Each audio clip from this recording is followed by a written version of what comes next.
guys, it's BT here, and this is the review of the Logitech G Pro X Superlight. Now, if I could sum up this mouse in 2 words, it would be frustratingly good, because you could tell that Logitech wasn't even trying when they made this mouse, but they've somehow put that Logitech magic on this and made it one of the best mice out that you can purchase today. And I think the main problem with this mouse has been the pricing and the USB micro.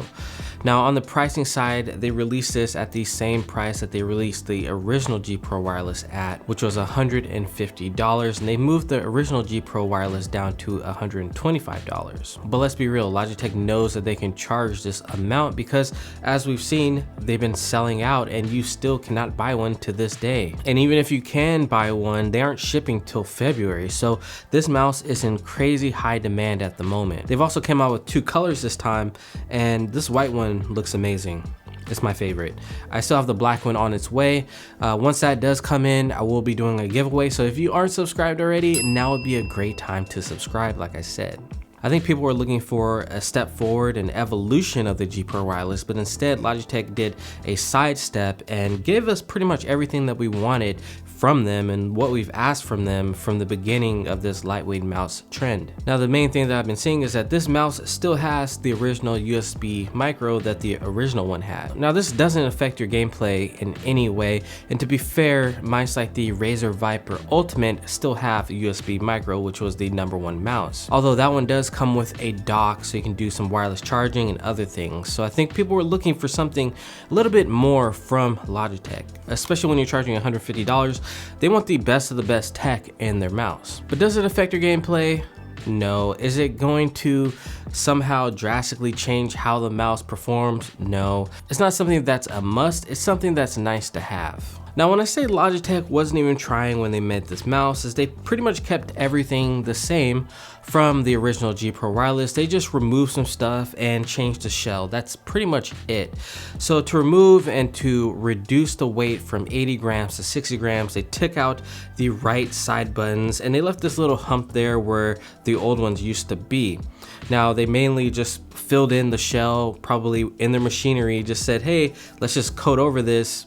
Done. Not much thought given to it, although this does help with your ring finger and giving it some lift off distance on the right hand side. But by doing this, they alienated the left-handed users that use this mouse. And a big part of this was the old one had those magnets on it, and magnets have a lot of weight, so when they went to reduce this, they got rid of them. They've also removed the RGB on this mouse and just put a painted on G logo, which I don't really mind too much. I mean, when you're looking for the best of the best performance, you don't really care about RGB. The LED indicator at the top for battery, mine hasn't turned on yet. Now, I think that they just removed it completely, again, to weight reduce, but they left the hole there. Also noticeably missing is now the DPI button on the bottom for quick switching your DPI. I don't really mind this, as well as this has onboard memory and you can just store it onto the mouse. I could see like maybe pros running into this. Maybe their mouse somehow malfunctions and change the DPI. If they go to an event, how are they going to change their mouse DPI without the software? So there's that. So yeah, like I said, Logitech with these weight reductions, it didn't even feel like they were trying. They just took the old shell, filled in, took out some things, and then they have the 60 grams, which is what we wanted, a lighter G Pro Wireless. So all that being said, they did a really good job on the weight reduction on this mouse. There's no one area where this mouse feels like the weight really congregates, so it feels very well balanced. It feels lighter than it actually is. I got around 60 to 61 grams when I weighed it. So on the one hand, it seems like they half-assed it, and then on the other hand, they did a really good job in balancing the mouse. So I'm really torn on this. Like I said, it's frustratingly good what they've done here. The buttons feel exactly the same as the original G Pro Wireless, so if you love that mouse, you're gonna like this one as well. The 1 and 2 have a pretty short travel distance like the original one as well. The scroll is ridged, and when you press down the scroll wheel, it's nice and soft. So let's drop a sound test so you guys can hear what the mouse sounds like.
So surprisingly, out of all of the switches, I like the Razer Viper Gen 2 optical switches the best, surprisingly, followed by the Model O wireless and then the G Pro Superlight. Also, another thing that's been a cause for concern in the past is double clicking.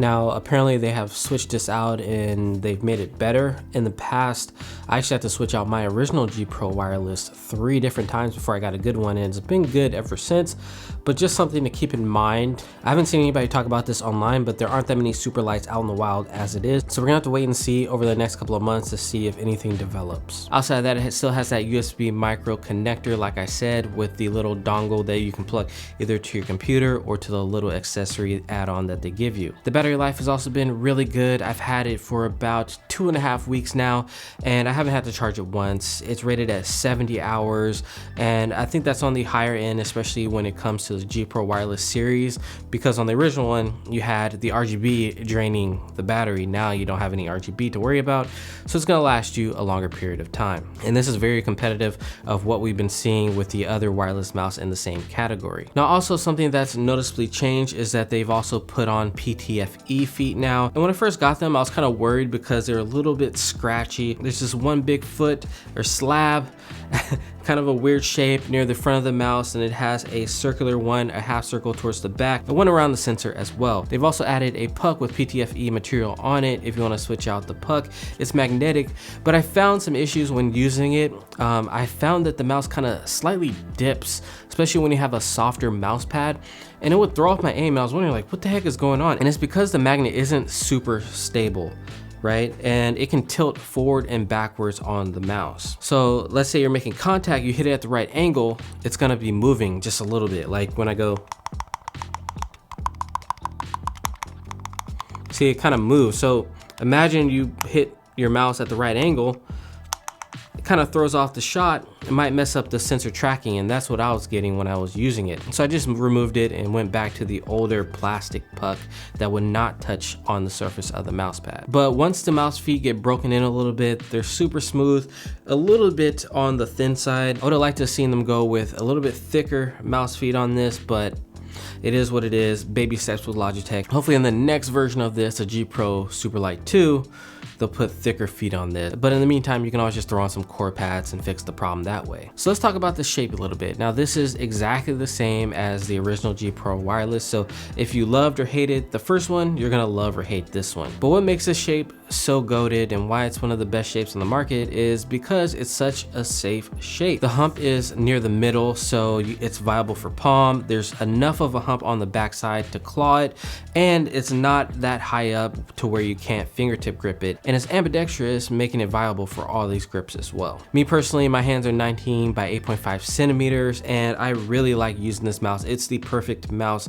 in terms of length for me personally. This is a shape that I personally keep coming back time and time again. I know if I'm struggling with my aim, I can just switch over to a G Pro wireless or now the G Pro X Superlight, and I know I'm gonna aim well with it. And my grip lately has been like a relaxed claw, and this mouse fits perfectly for that. Now, a lot of people don't find this mouse comfortable, especially if you have wider hands because it's such a slender mouse. And if you have larger hands, like a 21+ centimeter hand, it might be a little bit too small if you're trying to palm grip it. Otherwise, this will work great if you have larger hands and you want to fingertip grip it. If you want to claw grip or relaxed claw it, it's going to work really well. If you have medium hands, it's going to be great for claw grip or palm grip or fingertip grip. And if you have smaller hands, again, it's going to work very nicely. It really hits that sweet spot in dimensions where it makes it accessible to a wide range of users, no matter how big or small your hand size is. Now, it's not as comfy as a Razer Viper Ultimate with its comfort grooves on the mouse 1 and 2s and on the sides, but it does a really nice job of just disappearing in your hand, which is what we want when we're gaming. I know you guys have been in that situation where you buy a new mouse and you're so concentrated on how to hold the mouse, or like while you're aiming, it just feels a little bit off. With the new G Pro X Superlight, it just disappears in your hand, and the weight and the distribution just feel so amazing together. They're using the Hero 25K sensor, and that's just a flex. And you can change all of this in the software. I don't really see people going past 1600 for competitive shooters though. They've also included in the box some grip tape as well for the mouse 1 and 2, and also for the sides if you need a little bit more grip. But it does add some thickness to the mouse. It just feels like a bigger mouse overall. So if you do have bigger hands, adding on those grip tapes might actually help with gripping this slender mouse. Outside of that PTFE door, this mouse is damn near perfect. And Logitech wasn't even trying. That is the frustrating part of all of this. They weren't even trying. We know they weren't even trying. And they can charge $150 and we're still gonna buy them. They're still gonna fly off the shelves. You can't find these right now. It's frustrating. Imagine if Logitech actually tried. Imagine that. And again, we might just be spoiled and complaining, but this mouse, what they've done here is something special. It's something special, and it hurts me to say this because they didn't try. But they did. They took the approach of, if it ain't broke, don't fix it, just remove stuff. That's it. Overall, my time with this mouse has been extremely positive outside of those issues that I named off before. So if you don't mind that Apple tax that Logitech is now creating, they're like the Apple of PC peripherals now, it's definitely in-game worthy, especially now that they're coming in this white version. So yeah, those are my thoughts on the Logitech G Pro X Superlight. Frustratingly good.